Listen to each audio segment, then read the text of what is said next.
Rachel, an engineering student, was asked to make a model shaped like a cylinder. उसने एक model बनाना है cylinder जैसा with two cones attached at its ends. दो कोन लगाने हैं उसने उस सिलेंडर के ends पे.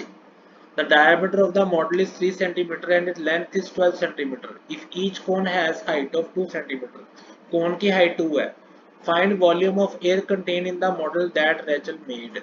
उसमें कितनी air वॉल्यूम अंदर आ सकता है. Outer and inner dimensions of model to be nearly the same. कि आउटर और इनर की जो मॉडल की डिमेंशंस हैं वो ऑलमोस्ट सेम है. और पाई की वैल्यू ले ली हमने 22/7 लाइक दिस.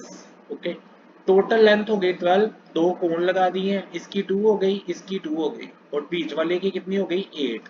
टोटल डायमीटर 3 है तो रेडियस कितना हो गया 3/2. Height of h1 of each conical part 2 cm.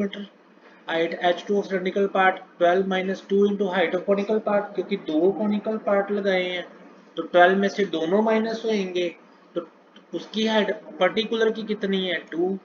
तो 2 इंटू 2 करूंगा तो 4 हो जाएगा. तो 12 माइनस 4 करूंगा तो 8 आ जाएगा.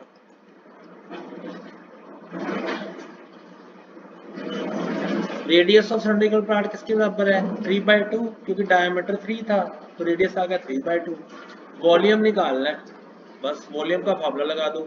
Volume of cylinder plus 2 into volume of cone, क्योंकि कोन दो लगे थे एंड पे तो कोन कितने हुए 2.